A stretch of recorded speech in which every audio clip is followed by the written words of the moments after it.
এইবাৰ দৌলত মোৰ পাটবাউসী সত্ৰলৈ যোৱাৰ সৌভাগ্য হৈছিল। মহাপুৰুষ শ্ৰীমন্ত শংকৰদেৱে জীৱনৰ আটাইতকৈ মূল্যৱান সময়খিনি পাটবাউসীতে কটাইছিলে। কীৰ্তনৰ সম্পূৰ্ণকৰণৰ কামো তেখেতে পাটবাউসীতে সমাপন কৰিছিলে। 18 বছৰতকৈ অধিক কাল মহাপুৰুষ শ্ৰীমন্ত শংকৰদেৱে পাটবাউসীতে বাহৰ পাতিছিলে। পাটবাউসীৰ সত্ৰৰ উন্নয়নৰ বাবে এইবাৰ আমাৰ চৰকাৰে এখন বিশেষ আঁচনি হাতত লৈছে। সেই আঁচনিখনৰ শুভ আৰম্ভণি কৰিবলৈ দৌলৰ দিনাখনেই মই পাটবাউসীলৈ গৈছিলোঁ।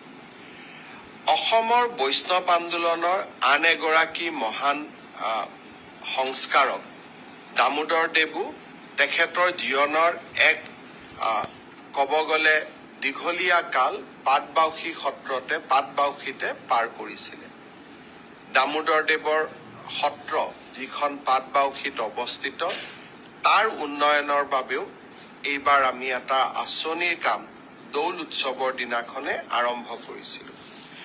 বৰপেটা সত্ৰত সকলোৰে লগত একেলগে দৌল উৎসৱ পালন কৰিলোঁ আৰু বটদ্ৰৱা আমাৰ মহাপুৰুষ শ্ৰীমন্ত শংকৰদেৱৰ জন্মস্থান বটদ্ৰৱা থানলৈ গৈ এইবাৰ দৌল উৎসৱত মই সকলোৰে লগত আনন্দ সহকাৰে ভাগ ল'বলৈ সক্ষম হৈছিলোঁ। বৰপেটা দৌল উৎসৱত যোৱাৰ সময়ত এগৰাকী স্থানীয় যুৱকে মোক পৰামৰ্শ দিছিল যে অহাবাৰ 5,000 বৰপেটাৰ যুৱক যুৱতীয়ে একেলগে দৌলৰ গান গায়, একেলগে যাক সমূহীয়াভাৱে প্ৰদৰ্শন কৰি আমি এক অভিলেখ সৃষ্টি কৰিব পাৰোঁ নেকি। সঁচাকৈয়ে গোটেই আইডিয়াটোৱে মোৰ ভাল লাগিলে। অহাবাৰ অসম চৰকাৰৰ সাংস্কৃতিক বিভাগৰ উদ্যোগত আমি চেষ্টা কৰিম যাতে 5,000 যুৱক যুৱতীয়ে একেলগে হোলী গীত গাব পাৰে আৰু ই এক অভিলেখ সৃষ্টিকাৰী হোলী গীত পৰিৱেশন হ'ব পাৰে। হোলীৰ উৎসৱৰ মাজতে ভাৰতৰ গৃহমন্ত্ৰী অমিত শ্বাহ ডাঙৰীয়ায়ো অসম ভ্ৰমণলৈ আহিছিল। অসম ভ্ৰমণৰ আৰম্ভণিতে অৰ্থাৎ 15 তাৰিখে দেৰগাঁৱত তেখেতে লাচিত বৰফুকন পুলিচ একাডেমীৰ নৱনিৰ্মিত ভৱনটিৰ শুভ উদ্বোধন কৰিলে। প্ৰায় 1000তকৈও অধিক বিঘা মাটিৰে লাচিত বৰফুকন পুলিচ একাডেমী ভাৰতৰ ভিতৰতে এটা আটাইতকৈ উৎকৃষ্ট পুলিচ একাডেমী হ'ব পাৰে। যোৱা কেইটামান দিনত গোৱাৰ পৰা অহা 700 পুলিচ কনিষ্টবল বা পুলিচ জোৱানকো আমি দেৰগাঁৱতে প্ৰশিক্ষণ দিছিলোঁ। মণিপুৰৰ পৰা অহা প্ৰায় 2000তকৈ অধিক আৰক্ষীৰ জোৱানকো আমি দেৰগাঁৱতে প্ৰশিক্ষণ দিছিলোঁ। মই বিশ্বাস কৰোঁ যে এই দেৰগাঁৱৰ অসম আৰক্ষী অৰ্থাৎ লাচিত বৰফুকন পুলিচ একাডেমীক আমি দেশৰ ভিতৰতে এখন উৎকৃষ্ট মানৰ একাডেমীলৈ ৰূপান্তৰ কৰিব পাৰোঁ। কেইটামান বিশেষ আঁচনিৰ কথা মই ঘোষণা কৰিছিলোঁ। দেৰগাঁৱৰ পুলিচ একাডেমীত আমি এটা সৰু সজাই ষ্টেডিয়ামৰ দৰে এটা ডাঙৰ স্পৰ্টিং আমাৰ ক্ৰীড়াৰ প্ৰাংগণ এটা আমি নিৰ্মাণ কৰিম, য'ত দেৰগাঁৱৰ স্থানীয় যুৱক যুৱতীয়েও খেলা ধূলা কৰিব পাৰিব আৰু অসম পুলিচৰ জোৱানসকলৰ মাজতো ক্ৰীড়া প্ৰতিভাৰ সন্ধান কৰিবলৈ আমি সক্ষম হ'ম। অল ইণ্ডিয়া পুলিচ মিট, নেশ্যনেল গেমছৰ দৰে অনুষ্ঠানো আমি যাতে দেৰগাঁৱতে অনুষ্ঠিত কৰিব পাৰোঁ, তেনে ধৰণৰ এটা ক্ৰীড়া প্ৰকল্প আমি দেৰগাঁৱত স্থাপন কৰিবলৈ সিদ্ধান্ত লৈছোঁ।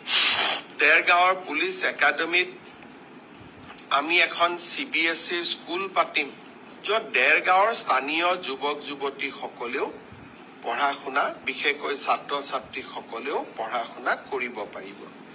দেৰগাঁৱতে এটা স্কিল চেণ্টাৰ আৰু নাৰ্ছিং স্কুল এখনো খুলিবলৈ আমি সিদ্ধান্ত লৈছোঁ।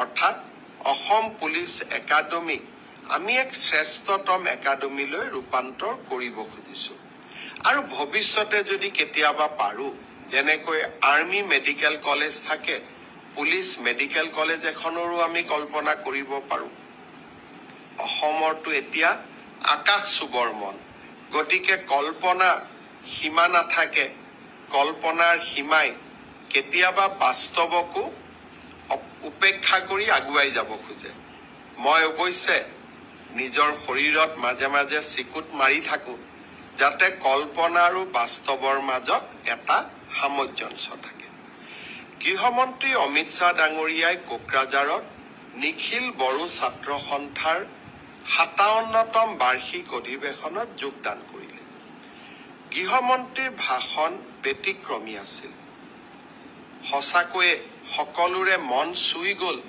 যেতিয়া গৃহমন্ত্ৰী ডাঙৰীয়াই ঘোষণা কৰিলে যে আমি নতুন দিল্লীৰ এটা পথ বডুফা উপেন্দ্ৰনাথ ব্ৰহ্মৰ নামেৰে নামাংকন কৰিম বডুফা উপেন্দ্ৰনাথ ব্ৰহ্মই বড়ো জাতিৰ সৰ্বাংগীন উন্নতিৰ বাবে গোটেই জীৱন সংগ্ৰাম কৰিছিল আৰু বিটিআৰ বিটিচি আজি সেই সংগ্ৰামৰে প্ৰাপ্তি ভাৰত চৰকাৰে বডুফা উপেন্দ্ৰনাথ ব্ৰহ্মৰ নামত নতুন দিল্লীত এটা পথ উৎসৰ্গিত কৰাৰ যি সিদ্ধান্ত গ্ৰহণ কৰিলে সি অকল বড়ো জাতিৰ বাবেই নহয় সমগ্ৰ অসমবাসীৰ বাবে এক মন চুই যোৱা ঘোষণা আছিল আৰু যাক লৈ আমি অনাগত দিনত সঁচাকৈয়ে গৌৰৱান্বিত হৈ থাকিম উপেন্দ্ৰনাথ ব্ৰহ্মৰ এটা প্ৰতিমূৰ্তিও সেই ৰাস্তাটোৰ লগতে স্থাপন কৰাৰ বাবেও